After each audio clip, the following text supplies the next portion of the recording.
اللہ کریم سب سے بڑا ہے۔ نبی اکرم نور مجسم صلی اللہ تعالی علیہ وسلم اللہ کے محبوب مطلق ہیں۔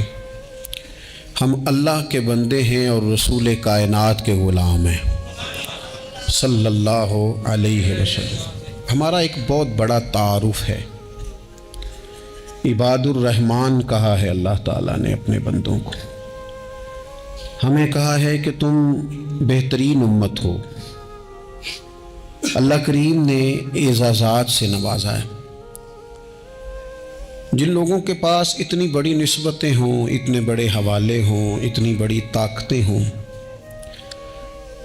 ان کے پاس ظاہری طور پر اگر لوگوں کا جتھا نہ بھی ہو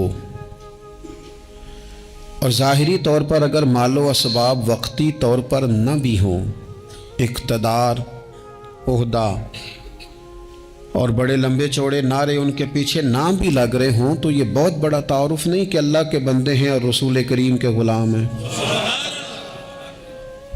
اور کیا یہ تعارف جینے کے لیے، زندہ رہنے کے لیے اور گردن اٹھا کر جینے کے لیے بہت بڑا تعارف نہیں؟ باوجود اتنے بڑے تعارف کے اگر کوئی بندہ کمزور باتیں کرے، کچی پکی گفتگو کرے اور وہ اپنے آپ کو بار بار مظلوم ثابت کرنے کی کوشش کرے، وہ بار بار اپنے زخم دکھائے تاکہ وہ قابل رحم قرار پائے، تو یہ باتیں ایک مومن کو، ایک مسلمان کو، اللہ کے ایک بندے کو ذرا زیبا نہیں دیتی، ذرا اچھا نہیں لگتا۔ مسلمان اعصابی طور پر، ذہنی طور پر، نفسیاتی طور پر ایک طاقتور قوم ہے۔ مسلمان وہ قوم ہے جو مرعوب نہیں ہوتی، یہ روب دکھاتی ہے، روب۔ ہم وہ لوگ ہیں کہ جن کے اکابرین سوئے بھی ہوتے تھے، نہ سوئے ہوتے تھے حضرت عمر، لیکن ان کو سوئے ہوئے دیکھ کر بھی لوگ کانپا کرتے تھے، اس لیے کہ شیر تو شیر ہی ہوتا ہے نا، وہ سویا ہو تو پھر بھی شیر ہی۔ تو میں کچھ عرصے سے اس کمی کو بڑی شدت سے محسوس کرتا ہوں کہ لوگ، یعنی کوئی شخص بھی ملتا ہے تو وہ اس لہجے میں بات کرتا ہے کہ اسے مظلوم مان لیا جائے، قابل رحم مان لیا جائے، اس کی مدد کی جائے، اس پر توجہ کی جائے۔ یہ مسلمان کی شان نہیں۔ آپ سورہ بقرہ پڑھیں گے تو قرآن مجید اصحاب صفہ کی شان بیان کرتا ہے کہ انہیں بڑی حاجت ہے، بڑے ضرورت مند ہیں۔ وہ لوگ تھے جو کئی دنوں تک روٹی نہیں کھاتے تھے، لیکن رب فرماتا ہے کہ میرے محبوب کے مدرسے کے ان طالب علموں کو جو دیکھے گا اسے محسوس ہوگا کہ یہ تو بڑے امیر لوگ ہیں۔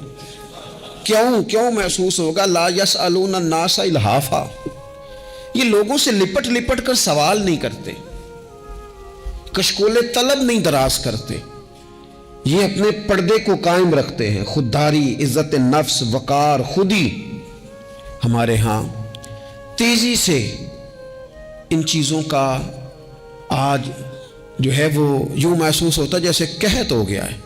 اللہ ماشاءاللہ، آپ کے زخم دکھانے سے کوئی بھی آپ کا زخم نہیں بھرے گا، بلکہ میں نے تو یہ دیکھا ہے اپنی زندگی میں کہ اچھا بھلے تعلقات چل رہے ہوتے ہیں، آپ کو ذرا ضرورت پڑ جائے تو سامنے والا آنکھیں پھیر لیتا ہے، اسی وقت اس کا ماحول اور اس کے حالات خراب ہو جاتے ہیں۔ اس لیے اپنا سارا بھروسہ، اپنی ساری توجہ، اپنی سوچوں کا مکمل مدار صرف اللہ رسول کی ذات کو بنائیں، اور اس انداز میں بنائیں کہ کون دیتا ہے دینے کو تو چاہیے، دینے والا ہے سچا ہمارا نبی۔ اور یہ ذہن بنائیں زندگی میں کہ رب رسول کی بارگاہ سے 2 قطرے بھی مل گئے تو دنیا بھی بن جائے گی، آخرت بھی بن جائے گی۔ اس لیے ادھر ادھر دیکھنا تھوڑا کم کریں۔ اور بالخصوص آج اپیل کروں گا، استاد اپنے شاگردوں کو، پیر اپنے مریدوں کو، باپ اپنی اولاد کو بڑی بڑی باتوں کا سبق پڑھائے، بڑی بڑی باتوں کا۔ اقبال نے شکوہ کیا ہے، اقبال کہنے لگے شکایت ہے مجھے یا رب خدا بندان مکتب سے، یہ جو انہیں کہتے ہیں کہ جناب پڑھ جاؤ گے تو روٹی اچھی ملے گی، یہ انہیں کہتے ہیں پڑھ جاؤ گے تو کار میں بیٹھو گے، پڑھ جاؤ گے تو کوٹھی بنا لو گے، یہ کیا سبق پڑھا رہے ہیں بھلا؟ ان کو تو تم بڑے بڑے باتیں بتاؤ، انہیں کہو پڑھو گے تو دنیا میں حضور کے دین کا انقلاب برپا کرو گے، تم ان کہو کہ تم پڑھو گے تو تم ایک پورا ملک چلاؤ گے، تم انقلاب برپا کرو گے، اٹھ باندھ کمر کیوں ڈرتا ہے، پھر دیکھو خدا کیا کرتا ہے۔ اقبال کہنے لگے یہ تم کیا سبق پڑھا رہے ہو کہ روٹی صحیح مل جائے گی، چندہ اکٹھا کرنے کا طریقہ آ جائے گا؟ کہنے لگے شکایت ہے مجھے یا رب خدا وندان مکتب سے، سبق شاہی ہے اور بچوں کو دے رہے ہیں خاک بازی کا۔ اڑنے والی تعلیم تھی اور یہ انہیں رینگنے کا سبق پڑھا رہے ہیں۔ تگڑی تگڑی باتیں بچوں کو سکھاؤ، تگڑی تگڑی۔ یہ پھر سارے نہ ڈھونڈتے پھریں کہ وہ فلانا جو ہے نا چاچا امیر ہے تو ماموں امیر ہے تو فلانی خالہ باہر ہے تو فلانا ذرا مہربانی، کوئی بھی نہیں مہربانی کرتا۔ مہربانی جب بھی کرتا ہے یا خدا کرتا ہے یا مدینے والے محمد مصطفیٰ کرتے ہیں۔ اپنی توجہات کبھی بچوں کو دیکھیں، حضرت لقمان اپنے بیٹے کو کیا کہتے ہیں یا بنی اقم الصلاۃ وامر بالمعروف وانہی عن المنکر۔ حضرت لقمان اپنے بیٹے کو سمجھاتے ہیں، کہتے ہیں اے بیٹا نماز قائم کرنا، لوگوں کو بھلائی کا حکم دینا، برائی سے منع کرنا، وَاصْبِرْ عَلَىٰ مَا أَصَابَكَ، اور جب مصیبت پہنچے تو صبر کرنا، ادھر ادھر رونا دھونا نہ کرنا۔ نماز پڑھنا، بھلائی کا حکم دینا، برائی سے منع کرنا، اور اگر کوئی مصیبت پہنچے تو اس پر صبر کرنا۔ کتنے کام ہو گئے؟ 4۔ ایک نماز پڑھنی ہے، ایک بھلائی کا حکم دینا ہے لوگوں کو، ایک برائی سے، اور اگر کوئی مشکل آئے تو کیا کرنا ہے؟ ان ذالک من عزم الامور۔ فرمایا بیٹا یہ بڑی ہمت والے کام ہیں، ہمت والے کام کرنا، ہمت والے، طاقتیں اپنی قائم رکھنا، کمزور نہ پڑنا، لوگ تمہارے آنسو نہ دیکھیں، کوئی تمہیں تڑپتا نہ دیکھے۔ چھوٹا چھوٹا زخم لے کر لوگ سگنل پہ کھڑے، چھوٹی چھوٹی مجبوریاں لے کر لوگ مانگنے کے لیے دروازوں پر کھڑے ہیں۔ امت مسلمہ کا یہ مزاج نہیں، یہ وقار نہیں، یہ انداز نہیں۔ ہم تو بانٹنے والے لوگ ہیں۔ چلے مشکل آ جاتی ہے، زندگی میں ضروریات پڑ جاتی ہیں، قرضہ صحابہ بھی لے لیا کرتے تھے، لیکن یہ جو لہجے آج ہم نے اختیار کر لیے، کمزور ہو جانا، کچا پڑ جانا، غریبی کا رونا، یہ انداز اہل ایمان کا۔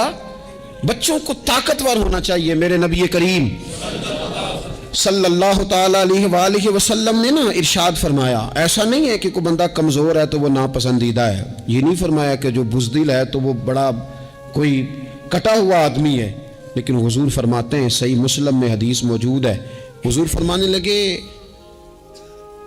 طاقتور مسلمان نا اللہ کی نظر میں بزدل مسلمان سے زیادہ پیارا ہے۔ طاقتور ہے نا، اس کی شان زیادہ ہے۔ یہ جو با ہمت ہے، با حوصلہ ہے، جس کے اعصاب مضبوط ہیں، یہ رب کریم کی بارگاہ میں باوقار ہے، اللہ کے حضور اس کی قدر ہے۔ اور حضور علیہ الصلوۃ والسلام صحابہ کو دعائیں سکھایا کرتے تھے، اور تعلیم امت کے لیے خود بھی حضور وہ دعا فرمایا کرتے تھے، کہتے تھے اے اللہ بزدلی سے بچا، کنجوسی سے بچا، اے اللہ اس بڑھاپے سے بچا جو انسان کو بڑا پریشان کر دے۔ حضور دعائیں مانگا کرتے تھے۔ دیکھیں بیمار انسان ہو جاتا ہے، اگر وہ سوچے نا رب کی طرف سے ہے تو پھر بیماری کا لوگ بڑا مزہ لیتے ہیں، کیونکہ جب بندہ بیمار ہوتا ہے تو نفسانی خواہشات ساری ختم ہو جاتی ہیں۔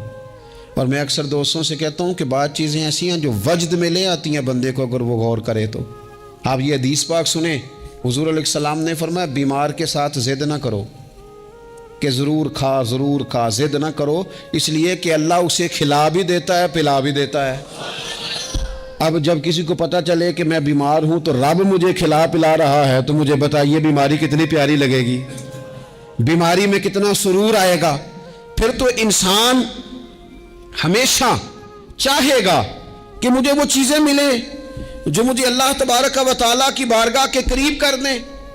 دوسری بات یہ ہے کہ میدان میں جب انسان اترتا ہے نا تو اسے ایک بات اپنے ذہن میں رکھنی چاہیے کہ جیت اور ہار یہ اللہ تعالیٰ کے دست قدرت میں ہے، لیکن جب وہ لڑے تو جیتنے کے لیے لڑے۔ ہمارے ہاں نا بہت سارے لوگ لڑنے سے پہلے ہی ہارے ہوئے ہوتے ہیں، میدان میں نکلنے سے پہلے ہی وہ کمزور باتیں کر رہے ہوتے ہیں، ابھی سفر شروع نہیں ہوتا، وہ کہہ دیتے ہیں نہیں جناب آپ کی بات تو ٹھیک ہے پر کیسے ہوگا، کیوں کر ہوگا، لوگ تو آج کل چلتے ہی نہیں، بڑے مسئلے خراب ہیں۔ اور پھر کچھ لوگ ایسے ہیں جن کی باتیں سن کر بندے بیک گیئر لگا لیتے ہیں، اور میں نے دیکھا باتیں کرنے والے وہیں رہتے ہیں اور کام کرنے والے کہاں سے کہاں چلے جاتے ہیں۔ یہ یقینی نہیں کہ جیتیں گے، لیکن جب میدان میں اترے نا تو پھر ہمیشہ جیتنے کے لیے اتریں۔ کوشش کریں کہ میں نے اس انداز میں نکلنا ہے کہ میں نے نہ جیتنا ہے۔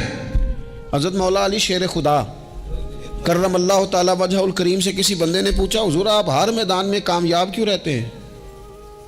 فرمانے لگے جیت ہار تو رب کریم کے دستے قدرت میں ہے، لیکن جب میں اترتا ہوں نا میدان میں تو میں دشمن دیکھ کے پہلے ہی فیصلہ کر لیتا ہوں کہ میں نے اس کے پیٹ میں خنجر مارنا ہے کہ گلے پہ، میں جیتنے کے لیے میدان میں اترتا ہوں۔ تو آپ دیکھ لینا دیواریں ہلتی رہتی ہیں اور در کانپ جاتا ہے، علی کا نام سن کر اب بھی خیبر کانپ جاتا ہے۔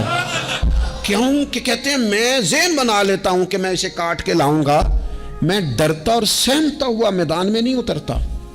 ذہن ہوتا ہے کہ آج لڑوں گا تو جیتوں گا، آج میں دیکھیں میں کیا کرتا ہوں۔ حوصلہ نہیں پیدا کر پا رہے بچوں میں، کچھ بچے بھی اللہ خیر کرے عزم و ہمت والے لوگوں کے پاس بیٹھتے نہیں، اور دوسرا ہم اپنے بچوں کا کسی کو آئیڈیل بھی نہیں بننے دیتے۔ بچے کسی کا نام لیتے ہیں تو ہم کہتے ہیں پتر چھاڑ پر آؤں، یہ دور ہی نہیں ہے۔ ہم کوئی ایسا ذوق، کوئی مزاج، کوئی طبیعت پیدا ہی نہیں ہونے دیتے۔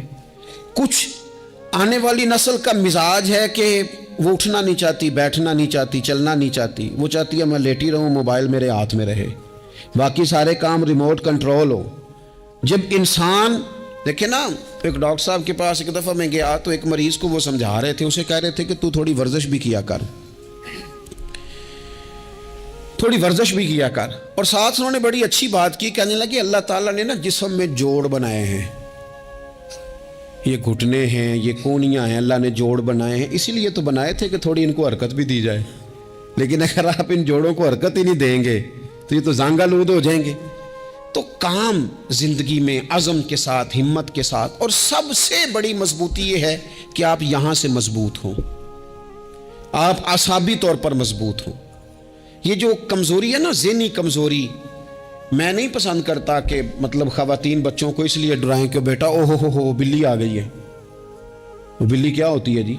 لیکن جو خواتین حج بھی بچوں کو بلی سے ڈرائیں گی، اچھا اس کو ڈرا بلی سے رہی ہوتی ہیں اور ساتھ کہہ رہی ہوتی ہیں ماما کا شیر، جی آپ کا شیر بلی سے ڈرتا ہے، یہ اماں کا شیر بلی سے ڈر رہا ہے، آپ نے اس سے بلی سے ڈرا دیا اور نام شیر رکھ دیا ہے۔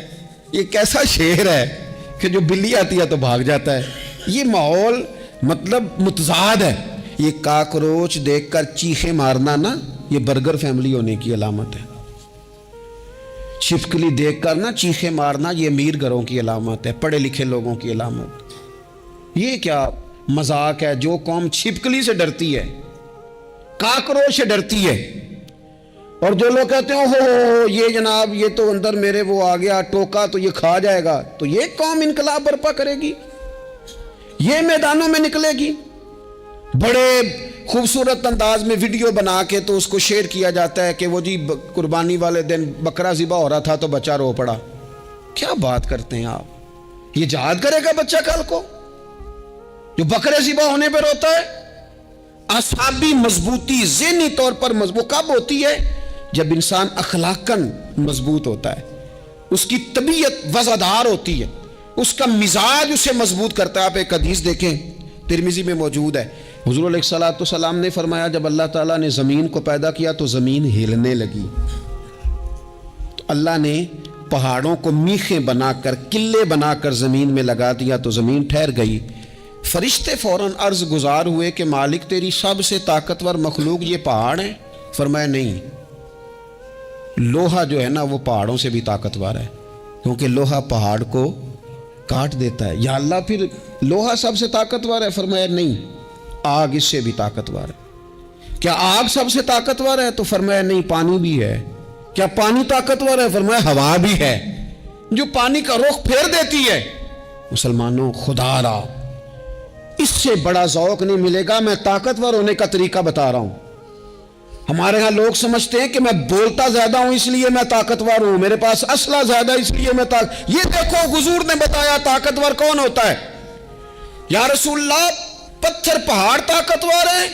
تو فرمایا نہیں، ان پر تو لوہا ہے، لوہا طاقتور ہے، نہیں اس پر تو آگ ہے، آگ طاقتور ہے، نہیں اس پر تو پانی ہے، پانی طاقتور، اس پر تو ہوا ہے۔ تو حضور پھر مہربانی کریں بتائیں طاقتور کون ہے؟ تو یہ دیکھو نا، یہ یاد رکھو نا، یہ کائنات کے سب سے بڑے حکمت والے محبوب کی بات یاد رکھو نا۔ حضور فرمانے لگے سب سے زیادہ طاقتور وہ مومن ہے جو سیدھے ہاتھ سے صدقہ دیتا ہے اور دوسرے کو پتہ بھی نہیں لگنے دیتا۔ اس ہاتھ سے صدقہ دیا اور اس ہاتھ کو پتہ، جس میں یہ اخلاقی طاقت آ جائے نا کہ اللہ کے رستے میں دیکھ کر پھر اسے چھپانا آ جائے، وہ بڑا طاقتور آدمی ہے۔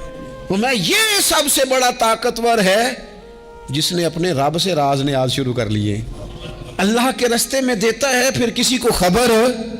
یہ کون سی طاقت ہے؟ یہ روحانی طاقت ہے، یہ اخلاقی طاقت ہے، یہ کردار کی طاقت، یہ سوچوں کی طاقت ہے، یہ آپ کے مزاج کے بلند ہونے کی طاقت ہے۔ لیکن اگر مسجد میں ٹائلیں لگوا کر بھی ایک ٹائل پہ نام لکھوا لیا ہے، اگر کہیں تعاون کر کے بھی کہا میرا ذکر کرو، کوئی خدمت کر کے کہا میرا نام لو، پھر آپ کمزور ہیں، پھر آپ طاقتور نہیں ہیں، پھر آپ نے بزدلوں جیسا کام کیا، پھر آپ نے وہ رنگ اختیار کیا ہے جو شاید آپ کو ذہنی طور پر بڑی کوفت میں مبتلا کر دے۔ تو اعصابی طاقت، اعصابی قوت، آپ دیکھیں حضرت صدیق اکبر رضی اللہ تعالیٰ عنہ، حضور نے تربیت کی تھی نا۔ میں ذمہ داری سے کہتا ہوں کہ تعصب کی اینک نہ کسی نے پہنی ہو، ورنہ کائنات میں عشق کی داستان ختم ہو جاتی ہے جناب صدیق اکبر پر۔ جو پیار انہوں نے مدینے والے محبوب سے کیا ہے کوئی کر ہی نہیں سکتا۔ اور ہر وقت کی جدائی، ہر وقت کی، یعنی بیٹھے بیٹھے نا حضور کے وصال کے بعد بیٹھے بیٹھے حضرت صدیق اکبر اٹھ کے نا تو ایک رستے پہ چلنا شروع ہو گئے۔ کسی نے پوچھا ابو بکر کہاں جا رہے ہو؟ کہنے لگے یار ایک دن نا محبوب 2-3 دن کے لیے کہیں گئے تھے، اس رستے واپس آئے تھے۔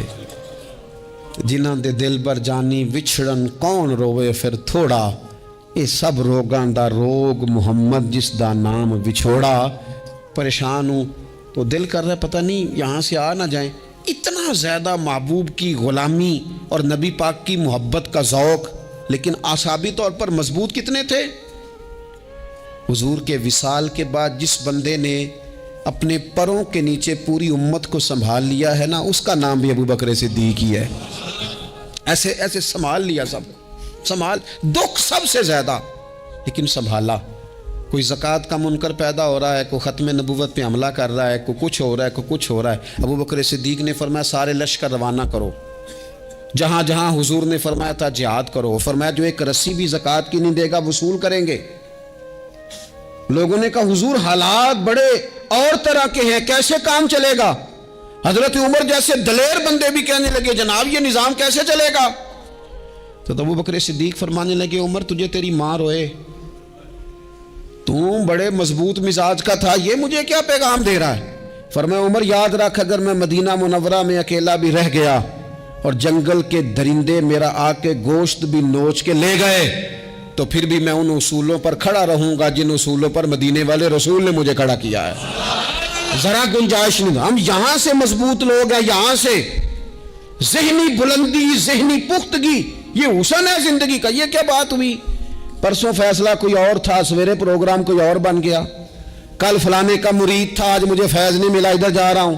پرسوں فلانے کو استاد بنا بیٹھا تھا، آج میرا پروگرام بدل گیا ہے۔ کل میری سوچیں اور تھیں، آج میری سوچیں اور ہیں۔ جو قوم ساری زندگی تعین ہی نہ کرے وہ کام کیسے کرے گی؟ جو رستے کا آغاز ہی نہ کرے وہ منزل پر کیسے پہنچے گی؟ تو کمزور باتوں سے نکلیں، بزدلانہ سوچوں سے باہر آئیں، طے کریں زندگی میں یہ کچھ ہم نے کرنا ہے۔ میں نے کہا ہے نکلیں میدان میں جیتنے کے لیے، پھر رب کی مرضی ہے، پھر اللہ کی مرضی ہے۔ ساری زندگی صحابہ پر قرض رہا، قرضے بھی رہے، خدمتیں بھی ہوتی رہی،